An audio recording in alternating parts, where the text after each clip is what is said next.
Hello,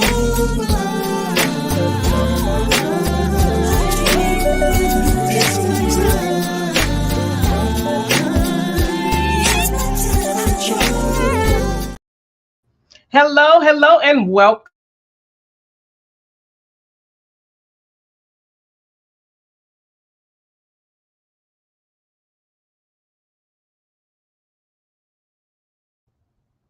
And today I have someone special here, right? Because you already know it's about you putting yourself first, it's about you making yourself a priority. It's all about you. This is empowerment, personal development, you understanding what it means to put you first. And so occasionally we bring in professionals to talk about what that looks like, to get to the root so that we can begin to heal. And today I'm excited about who my guest is. So I'm not going to delay. I want to get Miss Ashley Taylor in here, guys. Say hello, Ashley. Hi, thank you for having me. I Hey. am tickled, blessed to be on your show, and congratulations to all of the amazing things you are doing. You deserve it. Thank you. Thank you. Thank you. Thank you. Now, I know that you are a marriage and family therapist. Yeah. So, just so people, because we're about to get into it, I want you just to give them a little bit more about who Ashley is. Just tell us a little bit more about who Ashley is. Yes, of course. So Ashley Marie Taylor, born and raised in Arizona, born in Flagstaff, raised in Phoenix. So give it up for P-Town. I'm a marriage and family therapist. I own my own practice around the Biltmore called Favor and Grace Under Fire, because y'all know the enemy is busy, and we are here for you with favor and grace when you're under fire. And then I also, I'm just running around the city doing a speaking engagements. I have a speaking engagement coaching and retreat business. So talking about your relationship with yourself, your relationship with ministry or God, and your relationship with your workspace. Because let's talk about it. We're at work most of the time, 8 to 10 hours a day. So if you don't like your workspace, your coworkers, or you're not being treated well, it's a problem. So yeah, I'm happily married, been married for 2 years. We took that to Jamaica and came back to the US, and here I am on this show. Yay, I'm excited. And so I'm glad because I know you are busy, busy, busy. And I'm glad that you thought enough of me Of and course. the viewers to Yeah. share a little bit of that. And so I Mhm. want you to know that I appreciate you. So let's get right into it when we think about it because you do a lot. Mhm. Let's talk a little bit about the family. And I know, Yeah. and one of the reasons why I want to lean in even on the family, because I believe I saw somewhere that you might be referred to as the Black Mary Poppins. Okay. Right. Mhm. Okay. Yeah, So yeah, let's yeah. think about family and we think about the story of Mary Poppins and when she came in, right, to help the kids and to do the things like Yeah. that. Yeah. You gotta give us some more about what is this Mary Poppins and how can it help even us right now? How about that? Yeah. Yeah, so I do that in the first introduction, the first meeting with my clients. I always say that because a lot of people don't know the true root of marriage and family therapy. The true root is that everything we do, we're trained to get to the root of the problem. So I always tell folks, I don't put band-aids on broken bones. If you're walking into this office, you're meeting the Black Mary Poppins. I'm here when you need me and gone when you don't. I don't believe that people need to be in therapy forever for the same issues. I believe that we can eradicate dysfunctional generational patterns and get rid of generational curses if we're talking biblical and spiritual warfare. But with that said, I'm telling people I don't come to play. If we know the enemy, we're going to square up, we're going to take care of it, and then you're going to be out of here. Okay, if y'all didn't catch it, y'all might want to lean in. And if you left the room, if you got your TV up, I need you to turn up a little louder because she did not come to play. She here. I Yeah, love that. You say you're yeah, here when they need you and you're gone when they don't. And I right, love it, love it, love it right. because some people, when you think about even medication, and I know that there's a lot of amazing alternative ways, but some people believe that they have to stay with the thing, and I love that you gave them permission to, even what I heard is that it's okay to have your time with it because the hope is that we're healing. The hope is that we're healing. When we're thinking about you first, it's all about you and your journey and your growth, that you should be getting better. Yes, life will knock us down, but it's like, okay, what do I need to do right up and through here? So how do Right. you, because you say they come in, you have to let Mhm. them know who they're dealing with so that you can better best serve them. Right. How do I'm you not the right handle? person for you. Right. I might not be the right person for you. So let's not even waste your Yeah, time, my time, anybody's time. yeah. So with that, okay, the fit. When you think about the fit, because you said, what if I'm not the right person? And with that, not only you possibly being not the right fit,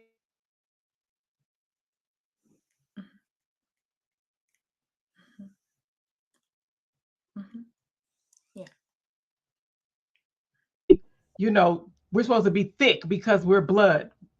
What does that mean when sometimes as family, we're not the right fit? How do you approach that when you think about family in therapy? Ooh, that is difficult.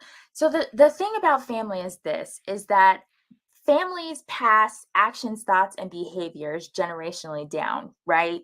And what I'm seeing a lot right now is, especially in the African American community and actually any cultural community, any, white, black, Hispanic, Asian, whatever, is that as this newer generation, and I'm talking about, I'm a millennial, I'm 1985. So I'm like in this weird category where I don't exactly identify with the younger millennials as much.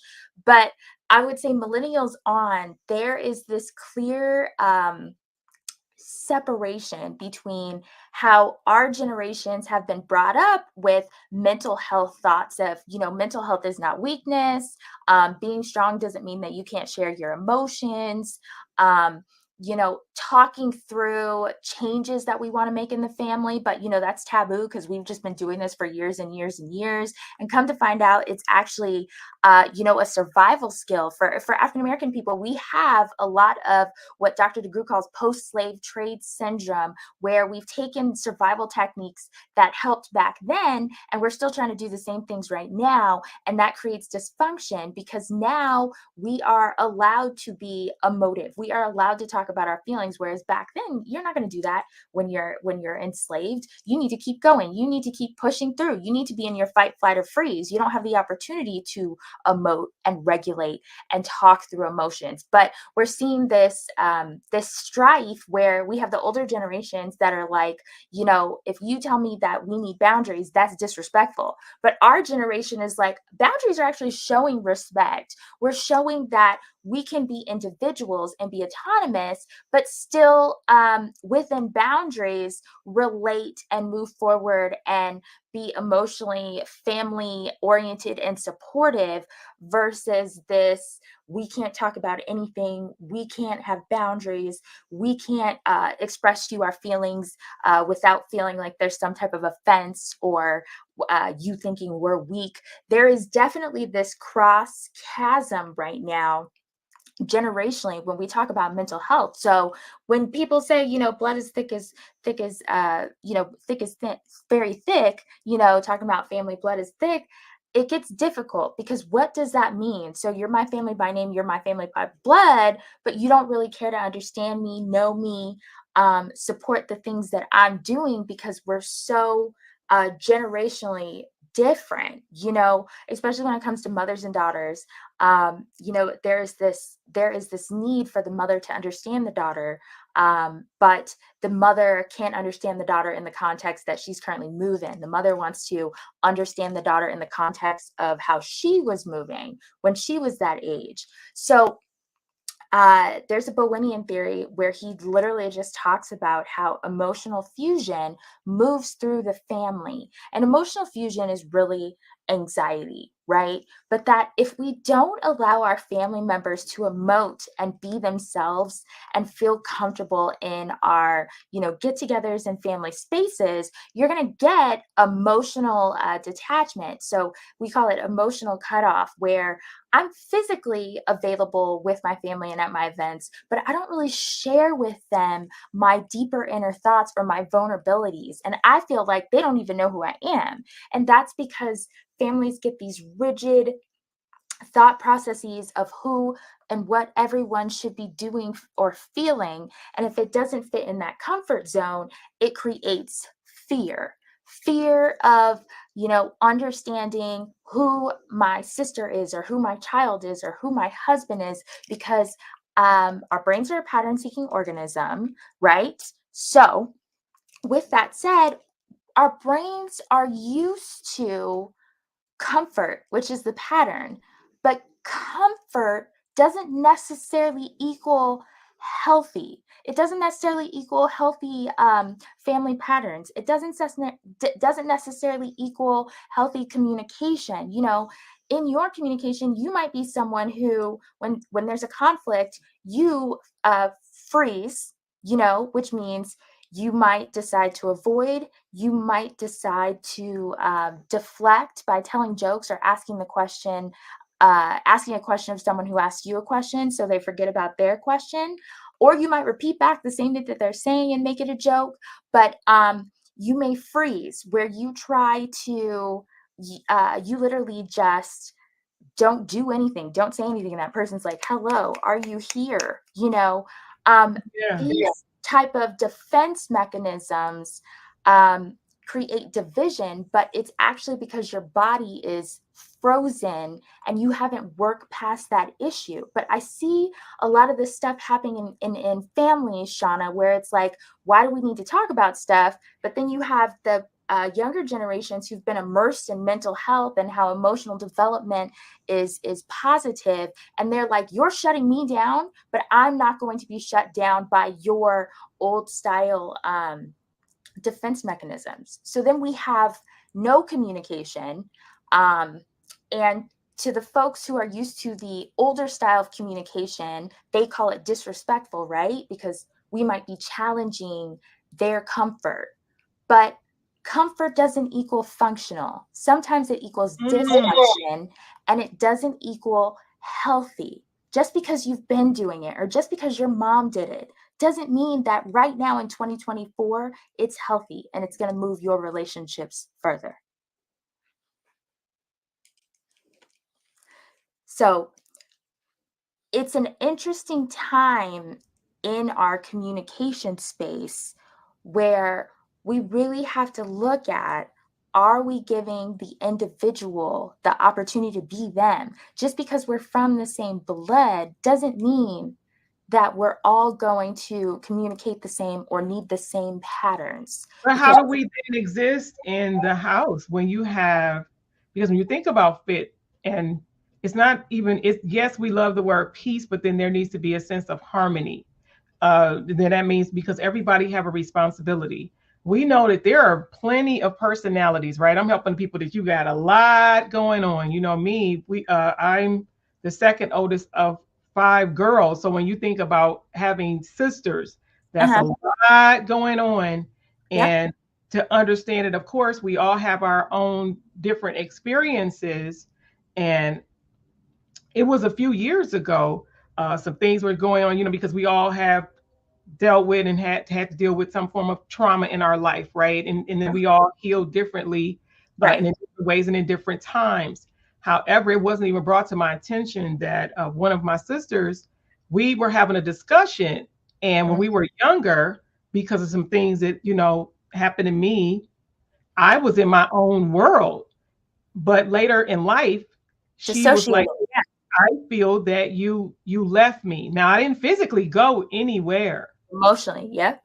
Yeah, she says she felt that I left her, and I'm like, well, I didn't even know, because for me, I was trying to be, I was in survival mode. I Right. wasn't froze. I'm in survival mode, Right. so I had Right. no idea. So You how and do that's you? Yeah, what do we do about that? How do we help the people that are looking, that are listening, to then say people have to be okay too? Because sometimes people think that people are mind readers, and they're not. They're not. right. And I mean, I think it's also one of those things of like, there has to be an opportunity for the vulnerability of, like, in this case, obviously you guys were young, right? So your Yeah. sister probably just internalized it like, oh, she doesn't like me, or oh, she doesn't want to be around me. Which is difficult, like, because when you're younger, you don't know any of this stuff, right? So I think some of the healing really comes later, like it is with you guys right now, where you both can verbalize, like she can verbalize and say, I felt like you left me. And you can verbalize and say, if you felt comfortable sharing that traumatic event, you can verbalize and say, uh, I wasn't even there for myself. Because when you dissociate, you're going through the movements of life, but you're not emotionally present. And when you're not emotionally present, your brain and your nervous system join together to keep you safe. So safety equals keep doing the same routines, but there's no emotional inventory being taken in. Right, And you that's, said safety means keep doing the same thing. yes, when it comes Mm. to when your nervous system is attacked like that and you go into, I would say, freeze, or even fawning, which we can talk about if we have time. But when you go into freeze or fawning, um, safety looks like if I just keep doing the same thing, which equals comfort. Because remember, comfort to people is repetitive patterns, because it gives them comfort because it gives them control, because they at least know what's going to happen. And it's the hope that if I keep doing the stuff that we were doing before I had the trauma, maybe I can cope with the trauma and I don't have to, in a way where I don't have to think about it, and maybe it won't happen again. And this is, similar to those cases where, unfortunately people are being sexually assaulted or molested at young ages, right? Like there may be an attempt to tell somebody, but if it doesn't go well, then the other safety mechanism is to just keep doing the things that you normally do and hoping that that threat doesn't come, right? And it's also because your brain is a pattern seeking organism. So when your emotions have to be pushed down and you go into dissociation where you're just doing the physical movements of your normal day, your brain relies on what it knew before, because right now you're not in the present. That trauma shut you down for safety. And so it's very unexplainable for folks who knew you, right? It's like, well, when I knew her then she was like this, but then all of a sudden she changed, and they assume that you've made a personality choice, or they assume that you don't want to be around them, don't like them, or you're just being disrespectful. But really, you're a shell of yourself. You're a shell Are of there yourself. some signs? Are there some signs? Is there some things that people can start to look out for, to know if there are some signs? Like you said, I understand for some, if for some children, if they're normally active, if they're normally a little bit loud, big voice, but then they tend to get quiet, you really do need to lean in to see if there are some things happening. Are there other signs? Like in my case, I don't want to say I froze. I think I internalized. I think I was, being the age that I was when those things were occurring, I was trying to protect myself. I was in fear of Yeah, what would happen if I said anything, because yeah, so all of these things were going on. Are there some signs so that people, even in today's time, today's age, yeah. so what would that look like to even help someone? Yes. So this is not my expertise area anymore. So leaving space for another guest to come on and give, the newest updates. But just from my studies and just from being in this field for 12 years, right? So like you said, Shauna, if your child has a drastic change in personality, you know what I mean? There's something wrong. Kids can't always articulate, and we know this, but I'm saying out loud because it's a highlight, right? To, kind of click on that light switch for Yeah. parents. Kids can't always articulate exactly what's going to happen, and also you have to think about when that does happen, their body automatically goes into a fight, flight, freeze, or fawn, which is not putting them in the present to feel safe enough to tell you. Because a lot of times parents will be like, oh my God, my kid didn't feel safe enough to tell me. And I thought we created this, very communicative, safe environment they would tell you. But it's not you. Like Shauna said, she internalized the trauma that happened to her. And then when you internalize it, like I must have done something wrong, it must have been my fault. And kids are very likely to do that, especially under the age of 10. They take everything internally, right? That's developmental, because that part of their brain isn't fully developed yet. And by the way, your brain doesn't develop fully until the age of 25. So Mhm. imagine. So Is your there a brain, myth with males versus females? Is that just a myth?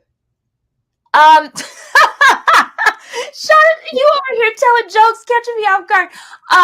Hey, now I'm just saying, I'm listening at you, right? Hey, and this is about you, right? Come on, self firsters, come on. Y'all know Shawanna try to bring it to you how she hear it. Is that a myth? Okay. For the sake of Shawanna, safety, we're gonna listen, say that the is a research, myth. the research that I read, no, it's not a myth. I mean, no, it is a myth. Like the brain develops, everything develops. That was a slip because I know we messed them in, and we're like, is it all there? Shawana, did some of the past, men that we've come across, some of them frogs, was it all there? No. I know, but the research says everyone, men and women, brains are developed age of 25. So yeah, so you can't take it personally, if you are providing a safe environment, a safe, a healthy, communicative environment. But some of the signs are, your child's personality changes drastically. They were outgoing, and they weren't afraid to go to certain places. They weren't afraid of people, just things like that. And all of a sudden they are. When your child tells you they don't want to go somewhere, sometimes we're just so busy in our daily routine. This daycare fit into this your work Mhm. route, whatever, that we're just like, oh, no, it's okay. Sit down and talk to them about it, or take them to their favorite place so they feel comfortable, and listen to them. If your child starts wetting the bed, and they've already been potty trained, if the child starts Mhm. becoming afraid of the dark and they weren't afraid of the dark, so really just looking of, all of a sudden your child is regressing in behaviors, and you can't figure out why, you know and once again, don't internalize it. A lot of times we'll be like, oh no, it's something that I did, when really we just need to keep providing the safe space for your child to be able to tell you. No, I love it. I love it. Thank you for sharing that. Now, my guys, y'all know I love you. I was teasing. I was teasing. This is really great because understanding and tapping into and being able to connect, because we need connection, right? We say we know some of the people that we consider our family is not necessarily blood. They're not. But we're graced and we're gifted with these people that God brings along our path. I Hmm. want to know,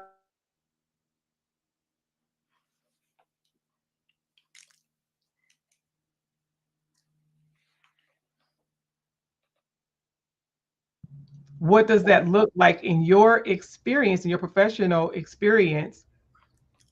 How do you help to even navigate that? How do you help someone that they don't even want to go to therapy, but they really do need to talk to somebody? And I know because you do marriage and family, how can you help someone today, to when I think about they really need to see someone like you?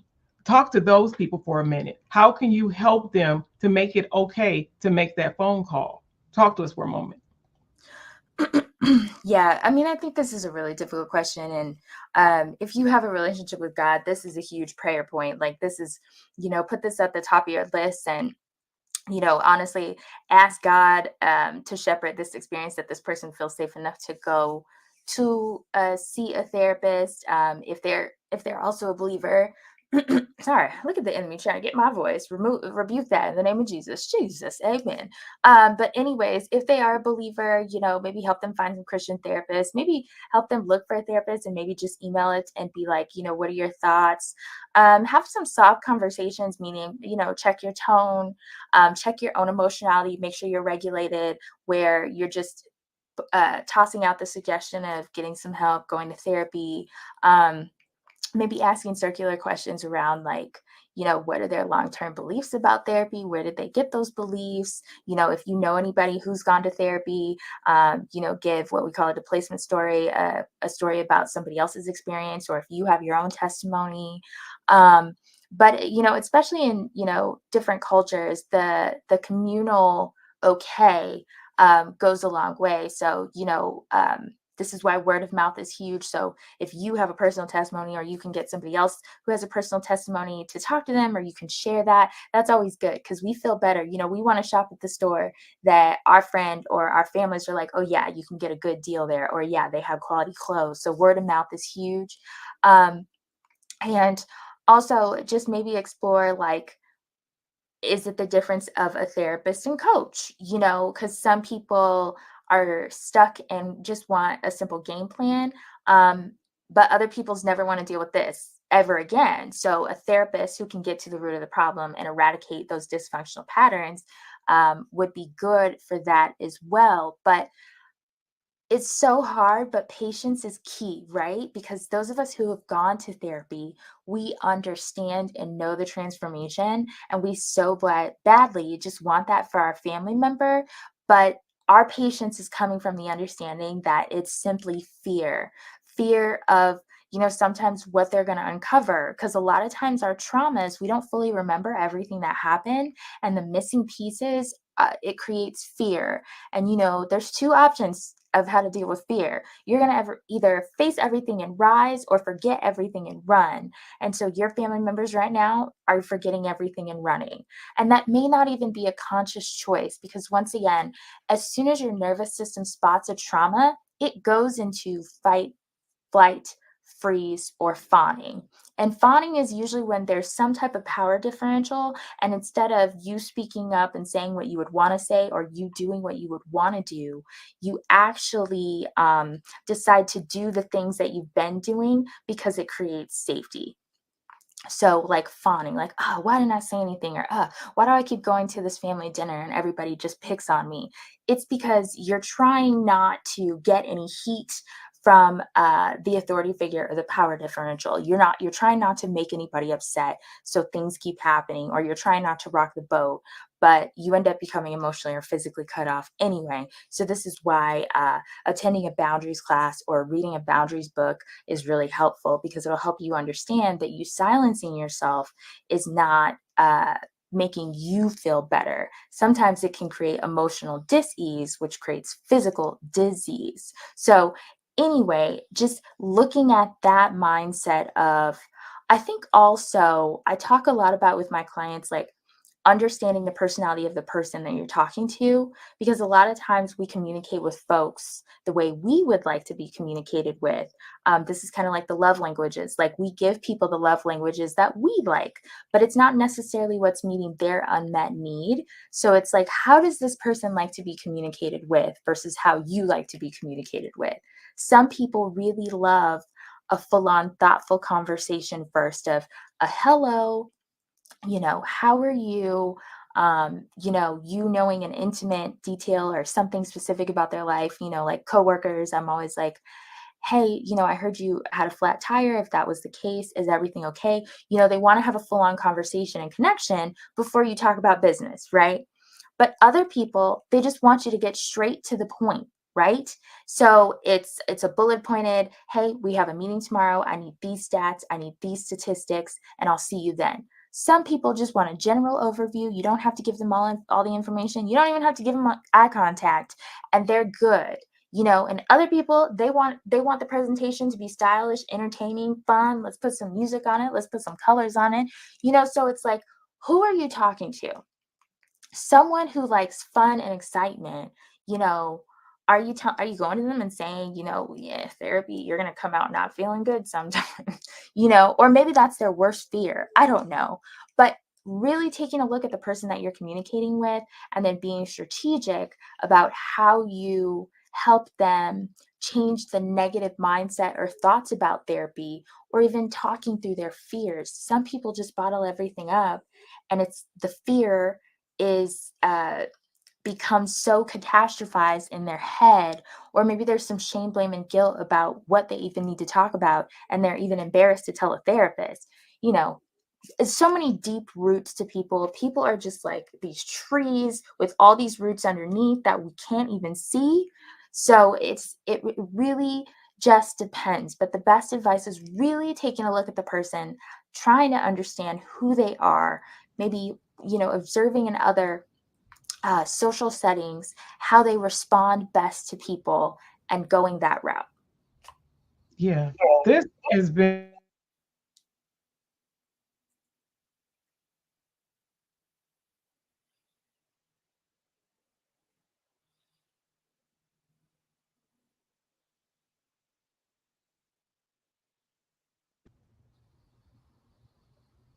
This has been an awesome conversation today with Miss Ashley Taylor.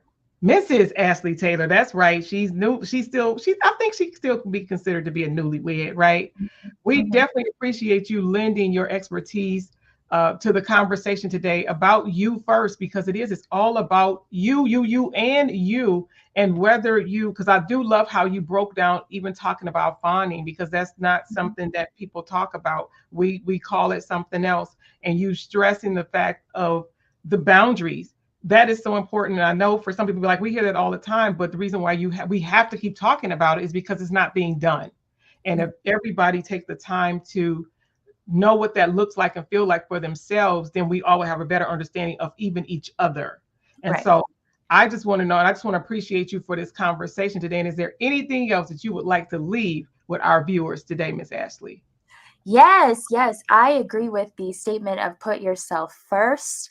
Even when we're talking about relationships, there's a structural dynamic where you need to be a whole person first, and then whoever you join with also needs to be a whole person first. And I'm talking about mind, body, and soul understanding of who you are, and your relationship with your higher power, or whatever it may be. But having an understanding of who you are in the world, versus yourself, and then you bring that together as a whole, and that could be a marriage, that could be a coupleship, that could be a friendship, whatever relationship that is. That could be your relationship with your job, your ministry, or yourself. You have to have a clear understanding of who you are, and do that work if needed, for you to have healthy relationships.